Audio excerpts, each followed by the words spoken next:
Bismillahirrahmanirrahim. Assalamualaikum warahmatullahi ta'ala wabarakatuh.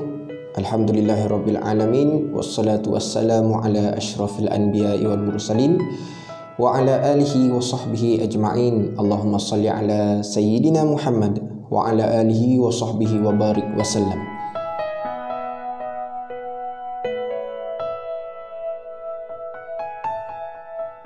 Alhamdulillah, bertemu lagi kita dalam Sirah Nabawiyah bab yang kedua yang bertajuk Pertanyaan dan Jawapan Suci.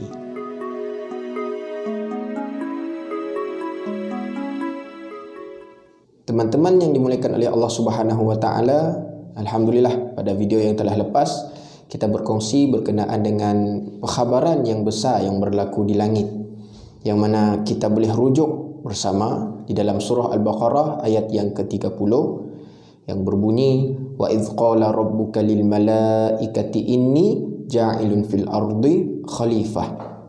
Dan ingatlah pada ketika Tuhanmu berkata kepada para malaikat, sesungguhnya aku ingin menjadikan di atas muka bumi ini khalifah. Jadi insya-Allah pada video kali ini kita akan berbincang, kita akan berdiskusi bersama dan kita akan menceritakan berkenaan dengan babak seterusnya, yaitu pertanyaan dan jawapan suci.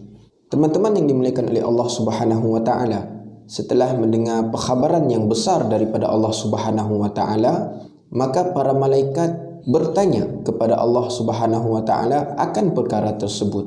Maka terjadilah satu dialog di antara makhluk dengan Khaliq.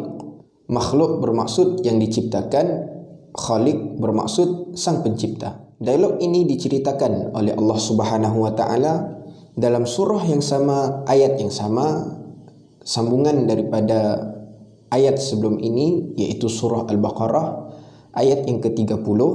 Allah Subhanahu wa taala berfirman,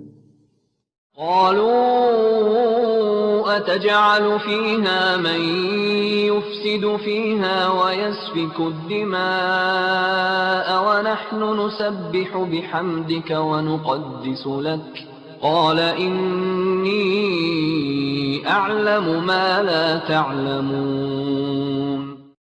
Teman-teman yang dimuliakan oleh Allah Subhanahu wa taala, bagi lebih memahami bab ini, maka ayat ini saya bahagikan kepada 3 bahagian. Bahagian pertama, qalu ataj'alu fiha man yufsidu fiha wa yasfikud dima.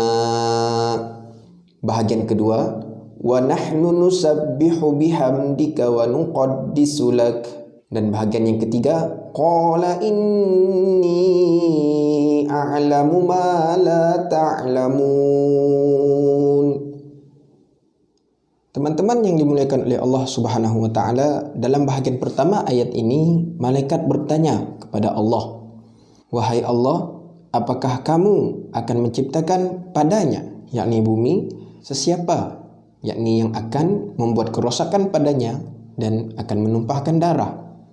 Dalam ayat ini saya menyeru pada diri saya sendiri dan juga kepada teman-teman yang dimuliakan oleh Allah Subhanahu wa taala untuk kita memperbetulkan sudut pandang dan cara bacaan kita terhadap ayat ini.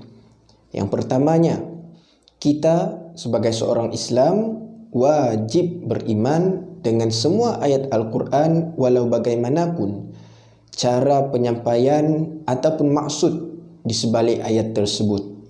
Yang keduanya, para malaikat bertanya kepada Allah Subhanahu wa taala bukan kerana mereka ingkar, tetapi kerana mereka inginkan satu penjelasan daripada Allah Subhanahu wa taala berkenaan dengan apa yang ia ingin ciptakan.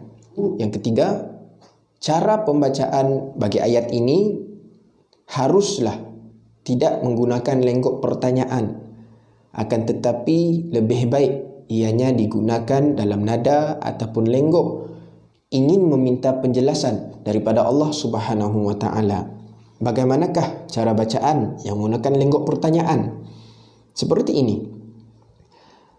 Qalu ataj'alu fiha man yufsidu fiha wa yasfikud dima. Manakala dari sudut lenggok meminta penjelasan, Lebih kurang seperti ini.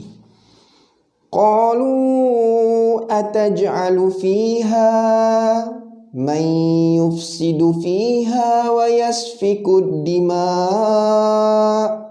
Dari segi lenggoknya dapat kita menghayati betapa para malaikat mempunyai keterbatasan ilmu, dan apabila kita baca dari sudut lenggok ataupun nada pertanyaan, maka di situ terdapat satu bunyi seolah-olah keegoan atau tidak bersetuju dengan Allah Subhanahu wa taala. Seperti yang kita telah terangkan pada sebelum ini, dialog ini tidak dapat difikirkan di mana ia berlaku, pada masa bila ia berlaku, atau adakah Allah dengan malaikat ini duduk berhadap-hadapan. Kerana apabila kita memikirkan perkara-perkara seperti ini, kita secara tidak langsung telah meletakkan sifat kekurangan kepada Allah Subhanahu wa taala, sedangkan Allah itu bersifat dengan sifat yang sempurna. Sebagai tambahan daripada bab yang pertama sebelum ini, apabila Allah menyatakan inni ja'ilun fil ardi khalifah, ini membawa maksud bahawa Allah hendak mencipta satu khalifah dan bukan mencadang kepada para malaikat untuk diminta persetujuan. Hal ini secara tidak langsung membuktikan bahawa Allah Subhanahu wa taala itu amat berkuasa ke atas sekalian alam.